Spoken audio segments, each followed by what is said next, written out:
Priyanka, Sunil. I hope ಎಲ್ಲರೂ ಕೂಡ ಆರಾಮಾಗಿದ್ದೀರಾ ಅಂತ ತಿಳ್ಕೊಂಡು ಇವತ್ತಿನ ಒಂದು ವಿಡಿಯೋನ ಸ್ಟಾರ್ಟ್ ಮಾಡೋಣ. ಡೈರೆಕ್ಟಾಗಿ ವಿಷಯಕ್ಕೆ ಬರೋದಾದ್ರೆ, ಇಲ್ಲಿ ನೀವು ಆಲ್ರೆಡಿ ತಮ್ಲೈನ್ ನೋಡಿದಾಗೆ BBK11 ಮುಗ್ದೇ ಹೋಯಿತು. ನೆಕ್ಸ್ಟ್ BBK12 ಯಾವಾಗ ಬರುತ್ತೆ ಅಂತ ಹೇಳ್ಬಿಟ್ಟು ವೀಕ್ಷಕರೆಲ್ಲರೂ ಕೂಡ ತುಂಬಾನೇ ವೆಯ್ಟ್ ಮಾಡ್ತಾ ಇದ್ದಾರೆ.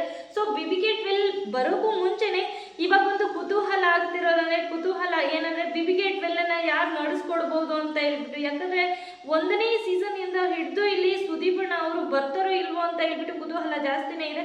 ಸೊ ಯಾಕಂದ್ರೆ 1ನೇ ಸೀಸನ್ ಇಂದ ಹಿಡಿದು 11ನೇ ಸೀಸನ್ ವರ್ಗು ಕೂಡ ಇವಾಗ ಆಲ್ರೆಡಿ ಸುದೀಪ್ ಅಣ್ಣ ಅವರೇ ನಿಂತು ನಡೆಸ್ಕೊಡಿದ್ದಾರೆ. ಸೊ ವೀಕೆಂಡ್ ಅಂದ್ರೆ ಈ ಒಂದು ಶನಿವಾರ ಭಾನುವಾರ ಬಂತು ಅಂದ್ರೆ ವಾರದ ಕಥೆ ಕಿಚ್ಚನ ಜೊತೆ ಅಂತಾನೆ ಹೇಳ್ಬೋದು. ಸೋಮವಾರದಿಂದ ಶುಕ್ರವಾರ ತನಕನೂ ವೀಕ್ಷಕರು, ಬಿಗ್ ಬಾಸ್ ವೀಕ್ಷಕರು ನೋಡ್ತಿದ್ರು. ಆದ್ರೆ ಇಲ್ಲಿ ಶನಿವಾರ ಭಾನುವಾರ ಎಕ್ಸ್ಟ್ರಾ ಅಂದ್ರೆ ಬಿಗ್ ಬಾಸ್ ನೋಡದೇ ಇರೋರು ಕೂಡ ಸುದೀಪ್ ಅಣ್ಣಗೋಸ್ಕರ ಇಲ್ಲಿ ಶನಿವಾರ ಭಾನುವಾರ ವೆಯ್ಟ್ ಮಾಡಿಕೊಂಡು ಆ ಒಂದು ಎಪಿಸೋಡ್ ಅನ್ನ ನೋಡೇ ನೋಡ್ತಿದ್ರು ಅಂತಾನೆ ಹೇಳ್ಬೋದು. ಈ ಒಂದು ಶನಿವಾರ ಭಾನುವಾರ ವಾರದ ಕಥೆ ಕಿಚ್ಚನ ಜೊತೆ ಅಂತ ಹೇಳ್ಬಿಟ್ಟು ಏನ್ ಬರ್ತಿತ್ತು ಅದನ್ನ ನೋಡ್ತಿದ್ರು. ಇವಾಗ ಏನಾಗ್ತಿದೆ, 1ನೇ ಸೀಸನ್ ಇಂದ ಹಿಡಿದು 11ನೇ ಸೀಸನ್ ವರ್ಗೂ ಕೂಡ ನಡೆಸ್ಕೊಟ್ಟಿದ್ದಾರೆ. ಸೊ ನೆಕ್ಸ್ಟ್ ಸೀಸನ್ ಇಂದ ಸುದೀಪ್ ಅಣ್ಣ ಅವರು ಬರಲ್ಲ ಅಂತಿದ್ದಾರೆ. ಸೊ ನಿಜಕ್ಕೂ ಬರೋದಿಲ್ವಾ? ಮತ್ತೆ ಈ ಒಂದು ಸೀಸನ್ 11 ವಿನ್ನರ್ ಆದಂತಹ ಹನುಮಂತ್ ಅವರು ಮತ್ತೆ ತ್ರಿವಿಕ್ರಮ್ ಅವರು ರನ್ನರ್ ಅಪ್ ಆಗಿದ್ರು. ಮತ್ತೆ 3ನೇ ರನ್ನರ್ ಅಪ್ ಆಗಿ ರಜತ್ ಅವರು ಸೆಲೆಕ್ಟ್ ಆದರು. ನೆಕ್ಸ್ಟ್ ಇವರು ಕೂಡ ಈ ಒಂದು ಪ್ರೆಸ್ ಮೀಟ್ ಅನ್ನ ನೆನ್ನೆ ದಿನ ಇವ್ರಿಗೋಸ್ಕರ ಅಂತ ಹೇಳ್ಬಿಟ್ಟು ಒಂದು ಪ್ರೆಸ್ ಮೀಟ್ ಅನ್ನ ನಡೆಸಿದ್ದಾರೆ. ಅಲ್ಲಿ ಮೀಡಿಯಾದವರು ಕೂಡ ಎಲ್ಲರೂ ಇದ್ರು. ಸೊ ಮೀಡಿಯಾದವ್ರ ಮುಂದೆ ಸುದೀಪ್ ಅಣ್ಣ ಬಗ್ಗೆ ಏನ್ ಹೇಳಿದ್ದಾರೆ, ನೆಕ್ಸ್ಟ್ ಬರ್ಬಹುದಾ, ಯಾವ ತರ ಏನ್ ಹೇಳಿದ್ದಾರೆ, ಬರ್ತಾರೆ ಅಂತಾನೆ ಒಂದಷ್ಟು ಕ್ಲೂ ಕೂಡ ಕೊಟ್ಟಿದ್ದಾರೆ. ಸೊ ಬರ್ಬಹುದಾ, ಯಾರು ಬರ್ತಾರೆ, ಸುದೀಪ್ ಅಣ್ಣ ಬರ್ದೇ ಇರೋದಕ್ಕೆ ಏನ್ ಕಾರಣ, ಬಂದ್ರು ಬರ್ಬೋದಾ ಅಂತ ಹೇಳ್ಬಿಟ್ಟು ನಾವು ಕರೆಸ್ತೀವಿ ಅಂತಾನೂ ಕೂಡ ಹೇಳ್ತಿದ್ದಾರೆ ಅಂತ. ಸೊ ಯಾವ ತರ ಏನ್ ಹೇಳಿದ್ದಾರೆ ಇದ್ರ ಬಗ್ಗೆ ಅಪ್ಡೇಟ್, ಈ ಒಂದು ಬಿಗ್ ಬಾಸ್ ಸೀಸನ್ 12ಗೆ ಬರ್ತಾರ ಏನು ಅಂತ ಹೇಳ್ಬಿಟ್ಟು ಇದ್ರ ಬಗ್ಗೆ ವಿಡಿಯೋ ಆಗಿರುತ್ತೆ. ಈ ಒಂದು ಅಪ್ಡೇಟ್ ಕೊಡ್ತಾ ಇರೋದು ಇದ್ರ ಬಗ್ಗೆ ವಿಡಿಯೋ ಆಗಿರುತ್ತೆ. ಬರ್ತಾರ ಬರಲ್ವ ಅಂತ ಹೇಳ್ಬಿಟ್ಟು ಪ್ರೆಸ್ ಮೀಟ್ ಅಲ್ಲಿ ಯಾವ ತರ ಏನ್ ಹೇಳಿದ್ದಾರೆ ಮೀಡಿಯಾ ಮುಂದೆನೆ. ಸೊ ತ್ರಿವಿಕ್ರಮ್ ಆಗಿರ್ಬೋದು, ರಜತ್ ಆಗಿರ್ಬೋದು, ಹನುಮಂತು ಆಗಿರ್ಬೋದು, ಇನ್ನೊಬ್ರು ಬಿಗ್ ಬಾಸ್ ನಡೆಸ್ಕೊಡ್ತಿರುವಂತಹ ಇನ್ನೊಬ್ರು ವ್ಯಕ್ತಿ ಕೂಡ ಇದ್ರು. ಸೊ ಅವ್ರು ಯಾರಂತ ಸರಿ ಗೊತ್ತಿಲ್ಲ. ಸೊ ಈ ಒಂದು 4 ಜನ ಕೂಡ ಪ್ರೆಸ್ ಮೀಟ್ ಅಲ್ಲಿ ಇದ್ರು. ಅವ್ರು ಏನ್ ಹೇಳಿದ್ದಾರೆ ಮೀಡಿಯಾ ಮುಂದೆ ಅಂತ ಹೇಳ್ಬಿಟ್ಟು, ಬಿಗ್ ಬಾಸ್ ಕಡೆಯಿಂದ ಏನ್ ಹೇಳಿದ್ದಾರೆ, ಈ ಒಂದು ವೈಯಕ್ತಿಕವಾಗಿ ಬಿಗ್ ಬಾಸ್ ಕಡೆಯಿಂದ ಯಾವ ತರ ಒತ್ತಾಯ ಮಾಡಿ ಸುದೀಪ್ ಅಣ್ಣ ಅವ್ರನ್ನ ಕರೆಸ್ಬೇಕು ಅನ್ಕೊಂಡಿದಾರಂತೆ. ಸೊ ಯಾವ ತರ ಏನ್ ಹೇಳಿದ್ದಾರೆ ಅಂತ ಹೇಳ್ಬಿಟ್ಟು ನೋಡೋಣ ಬನ್ನಿ.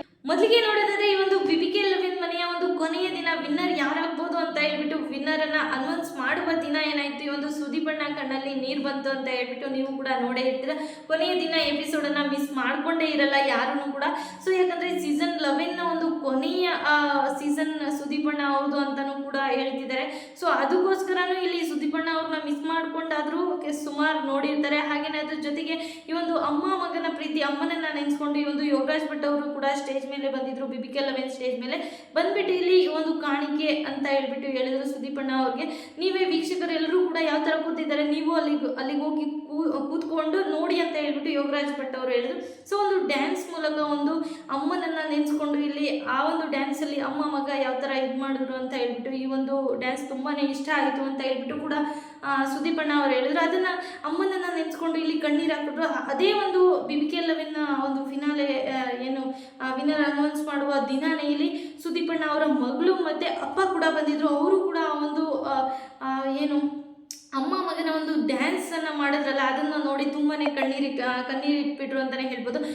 ಅಂದ್ರೆ ಈ ಒಂದು ಸೀಸನ್ 11ನ ಒಂದು ವೀಕ್ಷಕರು ಕೂಡ ಆ ಒಂದು ವಿಡಿಯೋನ ನೋಡಿ ತುಂಬಾನೇ ಕಣ್ಣೀರು ಹಾಕ್ಬಿಟ್ರು. ಅಂದ್ರೆ ವೀಕ್ಷಕರು ಕೂಡ ಅವರ ಒಂದು ಮನದಾಳವನ್ನ ಕೆಲವೊಂದು ಕಡೆ ಇನ್ಸ್ಟಾಗ್ರಾಮ್ ಅಲ್ಲಿ ನೋಡೋದಾದ್ರೆ, ಈ ಒಂದು ಅಮ್ಮ ಮಗನ ವಿಡಿಯೋ ಅಂದ್ರೆ ಡ್ಯಾನ್ಸ್ ತುಂಬಾನೇ ಚೆನ್ನಾಗಿತ್ತು, ಸಕ್ಕದಾಗಿ ಮಾಡಿದ್ರು, ಪರ್ಫಾರ್ಮೆನ್ಸ್ ಅಂತ ಸಕ್ಕದಾಗಿ ಮಾಡಿದ್ರು. ಅದ್ರ ಜೊತೆಗೆ ಸುದೀಪ್ ಅಣ್ಣ ಅವರು ಕಣ್ಣಲ್ಲಿ ತುಂಬಾನೇ ಕಣ್ಣೀರು ಬಂತು. ಸೊ ಅದನ್ನು ಕೂಡ ನೋಡ್ಬಿಟ್ಟು ವೀಕ್ಷಕರು ಕೂಡ ಕೆಲವರು ಕಣ್ಣೀರು ಇಟ್ಟಿದ್ದಾರೆ ಅಂತಾನೆ ಹೇಳ್ಬೋದು. ಸೊ ಯಾಕಂದ್ರೆ ಈ ಒಂದು 1ನೇ ಸೀಸನ್ ಇಂದ ಹಿಡಿದು ಯೋಗರಾಜ್ ಭಟ್ ಅವರು ಏನ್ ಹೇಳಿದ್ರು ಅಂದ್ರೆ, 1ನೇ ಸೀಸನ್ ಇಂದ ಹಿಡಿದು 11ನೇ ಸೀಸನ್ ವರ್ಗೂ ಕೂಡ ಈ ತರ ಈ ಒಂದು ವ್ಯಕ್ತಿತ್ವದ ವಿಚಾರದಲ್ಲಾಗಿರ್ಬೋದು ಗತ್ತಾಗಿ ಬಂದ್ಬಿಟ್ಟು ಈ ತರ ಚೆನ್ನಾಗಿ ನಡೆಸ್ಕೊಟ್ಟಿದ್ದಾರೆ. ಸೊ ಈ ತರ ನಡ್ಸ್ಕೊಡೋದಕ್ಕೆ ಯಾರ ಕೈಯಿಂದನೂ ಸಾಧ್ಯ ಆಗಲ್ಲ.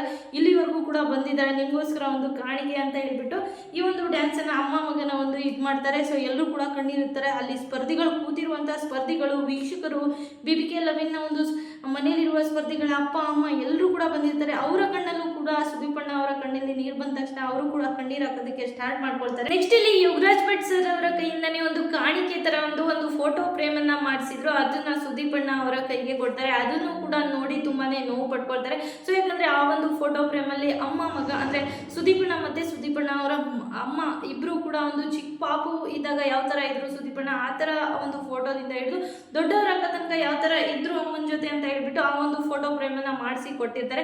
ಸೊ ಈ ಒಂದು ಯೋಗರಾಜ್ ಭಟ್ ಅವರು ಕೂಡ ಹೇಳ್ತಾರೆ ಈ ಒಂದು ಕೊನೆಯ ಸೀಸನ್ ಅಂತ ಹೇಳ್ಬಿಟ್ಟು.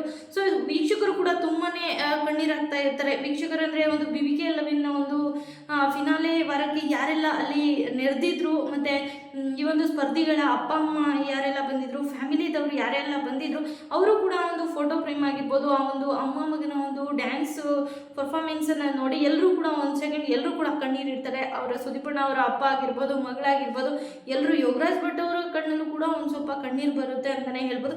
ಸೊ ಯೋಗರಾಜ್ ಭಟ್ ಸರ್ ಅವರು ಆ ಒಂದು ಸ್ಟೇಜ್ಗೆ ಬಂದ್ಬಿಟ್ಟು ಆ ಒಂದು ಕಾಣಿಕೆ ಕೊಟ್ಟಿದ್ದಾರೆ. ಸೊ ಅದನ್ನ ಕೂಡ ನೋಡಿ ವೀಕ್ಷಕರು ಏನು ಹೇಳ್ಕೊಳ್ತಿದ್ದಾರೆ ಅಂದರೆ ಯೋಗರಾಜ್ ಭಟ್ ಸರ್ ಅವರೇ ನೆಕ್ಸ್ಟ್ ಸೀಸನ್ಗೆ ಈ ಒಂದು 12 ಸೀಸನ್ಗೆ ಸುದೀಪ್ ಅಣ್ಣ ಬದಲಿಗೆ ಅವರೇ ಬರ್ಬೋದು ಅಂತ ಹೇಳ್ಬಿಟ್ಟು ಹೇಳ್ತಾ ಇದ್ದಾರೆ. ಸೊ ಅವ್ರು ಬಂದರೂ ಕೂಡ ಚೆನ್ನಾಗಿರುತ್ತೆ.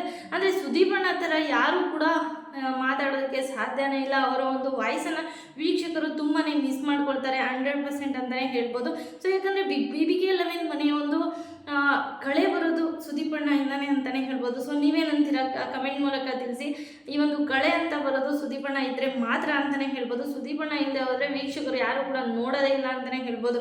ಮತ್ತೆ ಡೈರೆಕ್ಟ್ ಆಗಿ ವಿಷಯಕ್ಕೆ ಬರೋದಾದ್ರೆ ಈ ಒಂದು BBK 11 ವಿನ್ನರ್ ಹನುಮಂತ್ ಅವರು ಮತ್ತೆ ತ್ರಿವಿಕ್ರಮ್, ರಜತ್, ಇನ್ನೊಬ್ರು ಯಾರೋ ಇದ್ರು ನನಗದು ಗೊತ್ತಿಲ್ಲ.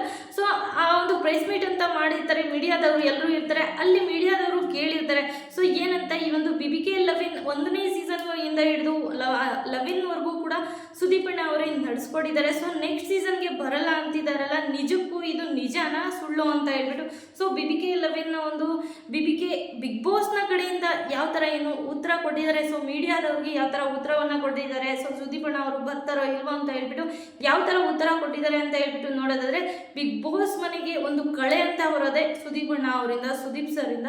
ಸೊ ಸುದೀಪ್ ಸರನ್ನ ನಾವು ಕಳ್ಕೊಂಡ್ಬಿಟ್ರೆ, ಸುದೀಪ್ ಸರನ್ನ ನಾವು ಈ ಒಂದು ಸ್ಟೇಜ್ ಮೇಲೆ ವಾರದ ಕತೆ ಕಿಚನ್ ಜೊತೆ ಅಂತ ಹೇಳ್ಬಿಟ್ಟು ಏನು ಬರುತ್ತೆ ಅಲ್ಲಿಗೆ ಸುದೀಪ್ ಅಣ್ಣ ಬರದೇ ಹೋದರೆ ಆ ಒಂದು ಕಳೆನೇ ಇರೋದಿಲ್ಲ. ಮತ್ತು ವೀಕ್ಷಕರು ಕೂಡ ತುಂಬಾ ಮಿಸ್ ಮಾಡ್ಕೊಳ್ತಾರೆ. ಸೊ ವೀಕ್ಷಕರು ಕೂಡ ಇವಾಗ ಆಲ್ರೆಡಿ ಕೆಲವೊಬ್ರು ಏನು ಹೇಳ್ತಿದ್ದಾರೆ, ಸೊ ನಾನೇ ಹೇಳ್ತಿರೋದಲ್ಲ, ಕೆಲವೊಬ್ರು ಸುಮಾರು ಜನ ಹೇಳ್ತಿರೋದೇನು ಈ ಒಂದು 90% ಜನ ಏನು ಹೇಳ್ತಿದ್ದಾರೆ, ಸೊ ಸುದೀಪ್ ಸರ್ ಬರದೇ ಹೋದರೆ, ಸುದೀಪ್ ಅಣ್ಣ ಬರದೇ ಹೋದರೆ ನಾವಂತೂ ಬಿಗ್ ಬಾಸ್ ನೋಡೋದೇ ಇಲ್ಲ ಅಂತ ಹೇಳ್ಬಿಟ್ಟು ಸೊ ವೀಕ್ಷಕರನ್ನ ನಾವು ಕೂಡ ಕಳ್ಕೊಳ್ತೀವಿ. ಯಾಕಂದರೆ ಇಲ್ಲಿ ಪ್ರೆಸ್ ಮೀಟಲ್ಲಿ ಯಾವ ಥರ ಹೇಳ್ತಿದ್ದಾರೆ, ವೀಕ್ಷಕರನ್ನ ನಾವು ಕೂಡ ಕಳ್ಕೊಳ್ತೀವಿ.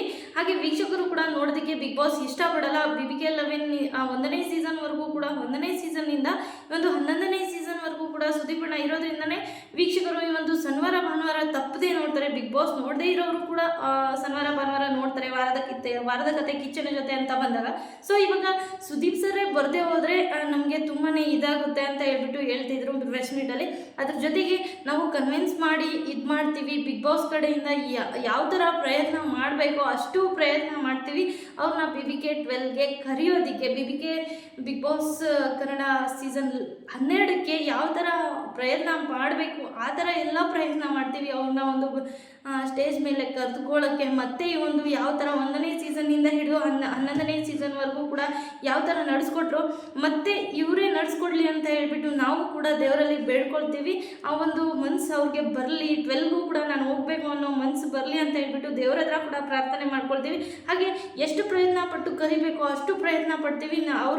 ಅವ್ರನ್ನ ಬಿಟ್ಟು ನಾವು ಯಾರನ್ನೂ ಕರೆಯಲ್ಲ ಅಂತ ಕೂಡ ಇವಾಗ ಮೀಡಿಯಾದವ್ರ ಮುಂದೆ ಈ ಒಂದು ಪ್ರೆಸ್ ಮೀಟಲ್ಲಿ ಈ ಮೀಡಿಯಾದವ್ರ ಮುಂದೆ ಈ ಥರ ಹೇಳಿದ್ದಾರೆ. ಬಿಗ್ ಬಾಸ್ ಕಡೆಯಿಂದ ಕೂಡ ನೋಡ್ಬೋದು. ಸೊ ಪ್ರೆಸ್ ಮೀಟಲ್ಲಿ ಮೀಡಿಯಾದವ್ರ ಮುಂದೆ ಬಿಗ್ ಬಾಸ್ ಕಡೆಯಿಂದ ಈ ಥರ ಹೇಳಿರೋದ್ರಿಂದ ಕುತೂಹಲ ತುಂಬಾ ಇದೆ ವೀಕ್ಷಕರಿಗೆ. ಅಂದರೆ ಒಂದು 70% ಬಿಗ್ ಬಾಸ್ 12ಗೂ ಕೂಡ ಸುದೀಪ್ ಅಣ್ಣನೇ ಬರ್ಬೋದು ಅಂತಲೂ ನೋಡ್ಬೋದು. ಸೊ ಬರದೇ ಇರ್ಬೋದು, ಗೊತ್ತಿಲ್ಲ, ಕಾದು ನೋಡಬೇಕು. ಕುತೂಹಲ ಅಂತೂ ತುಂಬಾ ಇದೆ.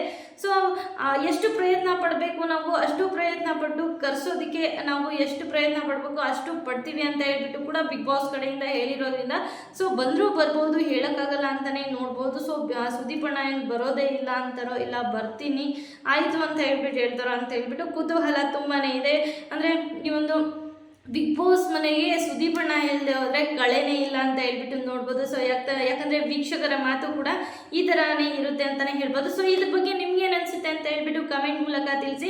ಸೊ ಬೇರೆ ಯಾರಾದರೂ ಬಂದರೆ ಬಿಗ್ ಬಾಸ್ನ ನೋಡೋಕ್ಕಾಗುತ್ತಾ, ಸುದೀಪ್ ಅಣ್ಣ ಬಂದರೆ ನೋಡೋಕ್ಕಾಗುತ್ತಾ, ಸುದೀಪ್ ಅಣ್ಣ ಅವ್ರನ್ನ ಎಷ್ಟು ಮಿಸ್ ಮಾಡ್ಕೊಳ್ತೀರಾ 12ಗೆ ಏನಾದರೂ ಬರಲಿಲ್ಲ ಅಂದರೆ ಅಂತ ಹೇಳ್ಬಿಟ್ಟು ಕಮೆಂಟ್ ಮೂಲಕ ತಿಳಿಸೋದನ್ನು ಮರಿಬೇಡಿ. ಹಾಗೆ ಇನ್ನೂ ಹೆಚ್ಚಿನ ಅಪ್ಡೇಟ್ಸ್ಗಳನ್ನ ಕೊಡ್ತಾನೆ ಇರ್ತೀನಿ. ಹಾಗೆ ತಪ್ಪದೆ ನೋಡ್ತಾ ಇರಿ. ಇನ್ನು ಯಾರೆಲ್ಲ ಸಬ್ಸ್ಕ್ರೈಬ್ ಮಾಡ್ಕೊಂಡಿಲ್ಲ ಬೇಗ ಸಬ್ಸ್ಕ್ರೈಬ್ ಮಾಡ್ಕೊಳ್ಳಿ.